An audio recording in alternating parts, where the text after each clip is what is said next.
decided to reimburse us for the costs associated with the lab work. We are indeed grateful for this outcome and the fact that they have agreed to forward their findings to the Office for Civil Rights. On a separate note, our first child is due to arrive on Tuesday.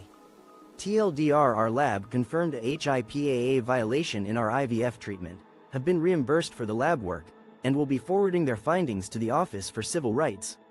Link to the original post. Update: dying a virgin is 1000% more honorable than forcing sex on someone.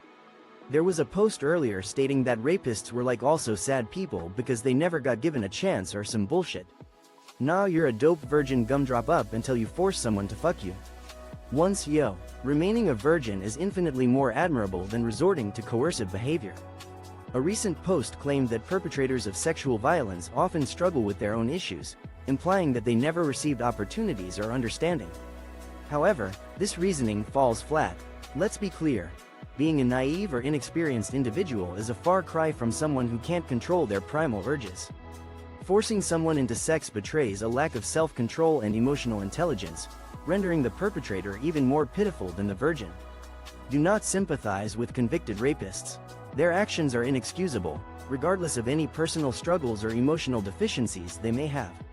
The trans shitposting thread, too many threads. You know the drill. All trans-related posts other than genuinely personalized posts will be removed. I am also deleting all trans-related posts that are not personal in the last 24 or so hours. Let's get some post-diversity goy. The trans community discussion, there are far too many threads cluttering the board, and we've all seen it before. From now on, any posts not directly related to a personal story or experience will be removed. Additionally, I'll be deleting any non-personal trans-related posts from the past 24 hours to encourage a more diverse discussion. Please note that this thread is not a designated safe space, but I will not intervene if others choose to express their opinions or call out perceived transphobia or disrespect. Use your discretion when posting. Unfortunately, my inbox will be flooded with notifications, so I'll have to endure the extra workload. I'm stealing a living. I'm a pro slacker working 2 to 3 hours max a day in a comfortable corporate job. I give the impression of working hard, but the truth is I'm just super efficient and take massive risks with things like due diligence. I'm so unmotivated and yet I've a life of comfortable deception. I've mastered the art of doing the bare minimum, fooling everyone into thinking I'm a diligent worker. But the truth is, I'm a master of efficiency, and my get the job done quickly approach often involves taking calculated risks and cutting corners, like skimping on due diligence. Despite my lack of motivation, I've managed to rise through the ranks, but the thought of leaving my secure corporate job to pursue my true passion, flying, seems daunting, especially given my advanced age of 44. It's amusing that I can spot others like me, fellow slackers and charlatans, from a mile away, as if we share a secret understanding. Not liking dogs is okay. Please keep your dog off of me. I don't like dogs. I never have. I don't hate them. I don't care if others enjoy them. I just personally don't like them. I don't want to pet your dog. Speak to your dog as though it's a person, child, and I absolutely. Respecting personal boundaries. A matter of choice. It's perfectly fine to not be a fan of dogs. I'm one of those individuals who hasn't ever developed a liking for them.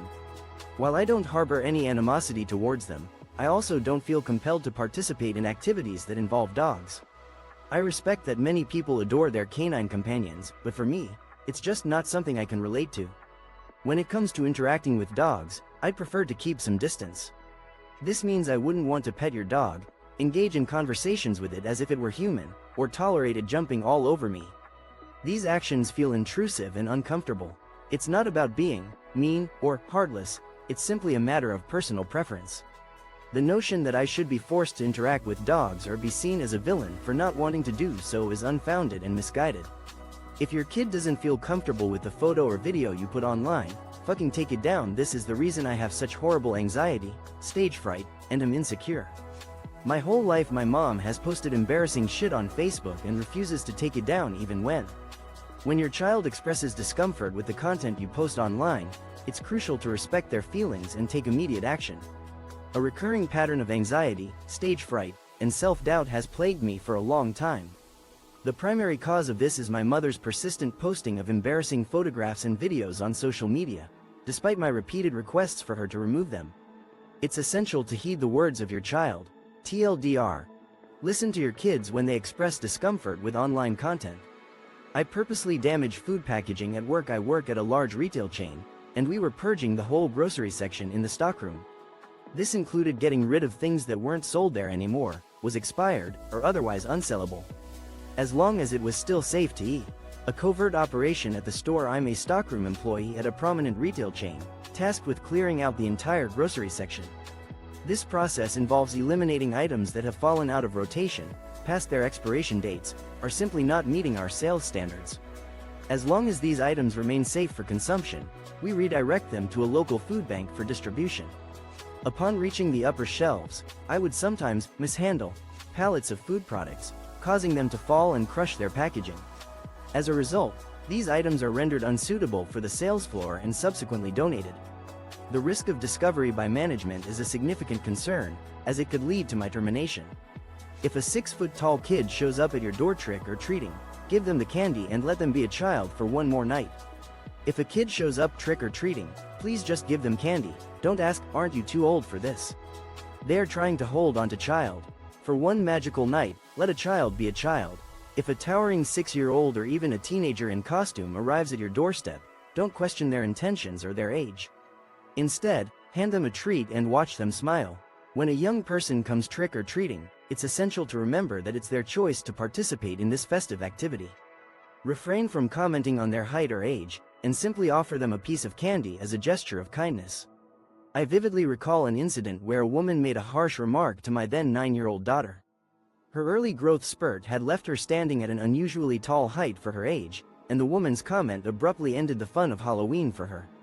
It was a sad reminder that, in our society, children are often pushed to grow up too quickly, and experiences like trick-or-treating are taken away from them sooner than they should be.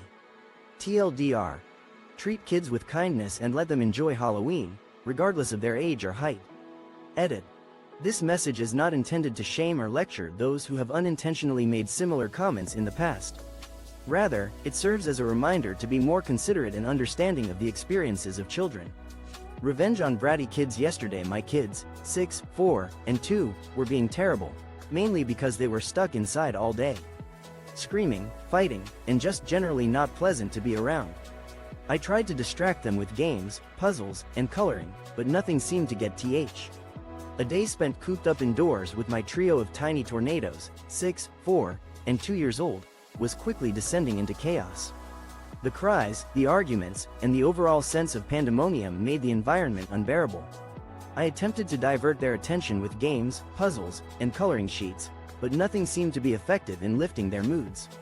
By dinner time, my patience was wearing thin, and I desperately needed a moment to myself to recharge. I spotted my window of opportunity, a fleeting moment of peace that eluded me daily, and seized it by acting quickly. In the kitchen, I found the perfect means to reclaim my sanity. TLDR. Desperate for a moment's peace, a parent resorts to a clever yet humorous tactic to regain control and sanity amidst a chaotic day with misbehaving children. Boss called me a good girl, and I think it unlocked a kink I'm ashamed to have. I respect my boss, and yesterday morning before I left work I let him know of something that occurred that resulted in immediate action and was handled with no issues. He said, "Wow, what a go." When my boss expressed praise, calling me a good girl, it unexpectedly stirred up a hidden attraction that I'm hesitant to acknowledge. I hold my boss in high esteem, and yesterday morning, I informed him about a situation that required prompt attention and was resolved without any complications. His response was, "Wow, what a good girl," and hearing those words ignited a strong, intense desire within me, one that I'm not proud of and hope doesn't resurface. Edit. Please refrain from messaging me, calling me a good girl, and inquiring about my work environment. My intentions remain professional and I don't plan on pursuing anything with my boss. Holiday sweaters. So our office, manager, decided we would all wear tacky Xmas sweaters to work today. Our office is understaffed and super busy. I asked if I could opt out and was given the usual guilt trip about team player, morale, etc. I found an old sweater and sewed a office holiday festivities. Our workplace management, led by our manager, decided to introduce a unique holiday tradition, mandatory tacky Christmas sweater days. Working with a skeleton staff and managing a heavy workload made this decision particularly ill-timed. I politely requested an exemption but was met with the usual reminders about being a team player and boosting office morale. Feeling constrained by this decision, I decided to add my own twist to the event. I rummaged through my old clothes and sewed a collection of small bells onto a sweater. Unfortunately, my coworkers were not amused, and many asked me to remove it. To make matters worse, I had forgotten to wear an undershirt under the bell-adorned sweater. Every time I pick up my phone, the sound of sleigh bells echoes through the office, making it seem as though reindeer are running wild. It appears that this holiday activity will not be repeated in the future. Tried polyamory and OMG, why are so many of them so unattractive and some look like they haven't showered? So I decided to give polyamory a shot, I mean YOLO, right? And I gotta say, more doesn't mean better. It's not about quantity. While the experience has taught me to better see my experiment with polyamory, a mixed bag I must admit, my foray into polyamory was an eye-opening experience. However, I found myself frequently disillusioned by the appearance of some of the individuals involved. Many seemed to lack basic hygiene, which made for an uncomfortable encounter. Initially, I thought I'd give polyamory a shot, embracing the idea that quality shouldn't be sacrificed for quantity. But as time passed, I realized that it's not the number of partners that matters, it's the quality of the connections we make. Through this experience, I've learned the importance of clear communication in relationships, which has been a valuable takeaway. Nevertheless, my interactions with the polyamory community left a sour taste in my mouth. I noticed a disturbing trend of gaslighting and manipulative behavior, which made me question the true nature of this community. I want to address those who may be wondering why many people are critical of polyamory. In my opinion, the way the community presents itself can be quite off-putting. A more polished image and a greater emphasis on personal responsibility would go a long way in addressing these concerns. This response has been edited for clarity and coherence. TLDR, the author's experience airline. When I was lining up to check in for my flight to Brisbane, in front of me was an arrogant man who started yelling and swearing at the check-in lady because he had left it too late to check baggage in.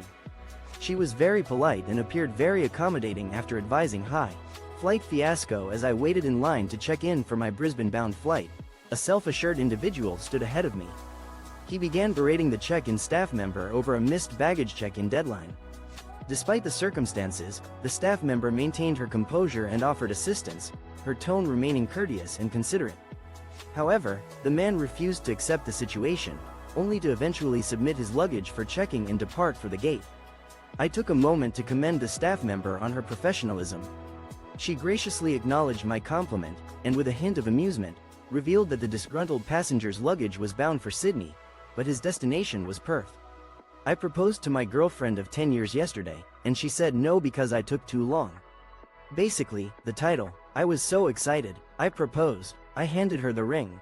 She looked like she was going to cry. Then she said, "Sorry, I don't think we should get married." I asked H. Yesterday's proposal left a bitter taste in my mouth as my girlfriend of 10 years rejected me, citing a painful truth. The moment I got down on one knee, my heart swelled with anticipation. I proudly presented her with the ring, expecting tears of joy to follow. But instead, I was met with a mix of sadness and regret. As the reality of the situation began to sink in, she broke the news that shattered my world. "I don't think we should get married." I desperately sought clarification, only to be met with a poignant reflection of our decade-long relationship. Her words cut deep, piercing the veil of my confidence and leaving me reeling. "You've taken a decade to decide if I'm the one for you," she said, her voice heavy with emotion. "I don't know how to accept being the perpetual, maybe, in your life.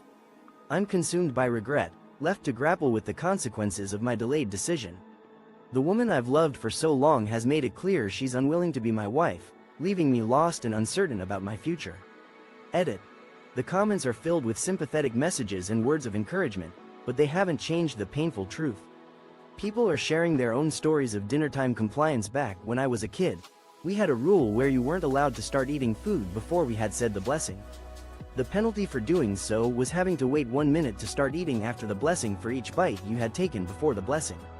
The dinner rule. Growing up, my family had a tradition where no one could take a bite of food until the blessing had been said. Breaking this rule came with a consequence. For each mouthful eaten before the blessing, you had to wait 1 minute before continuing to eat. I disliked this rule intensely because I resented the delay in eating. I devised a plan to circumvent the rule by eating my entire meal before the blessing. If there was no food left to wait for, then I wouldn't have to wait either. This plan worked for a little while, until my mother caught on when I was about halfway through my meal, and my secret was exposed. But despite being discovered, it was still a clever tactic in my book. The original story showcases a classic example of a child trying to find ways to avoid an unpleasant rule. The creative solution devised by the child is relatable and amusing, as it highlights the resourcefulness and cunning that children often employ in their attempts to navigate the rules set by their parents. This story can be seen as an example of a common childhood experience where children try to find loopholes in rules to achieve their goals. It also showcases the importance of patience and self-control in adhering to rules and traditions. AITA for not giving my sister a clean plate? At dinner last night, my sister wanted a second helping, so I took her plate and got her one. She was upset when she saw the plate and asked why I brought her a dirty plate. I said it was her plate that she was just eating off of. Am I the asshole for not giving my sister a clean plate?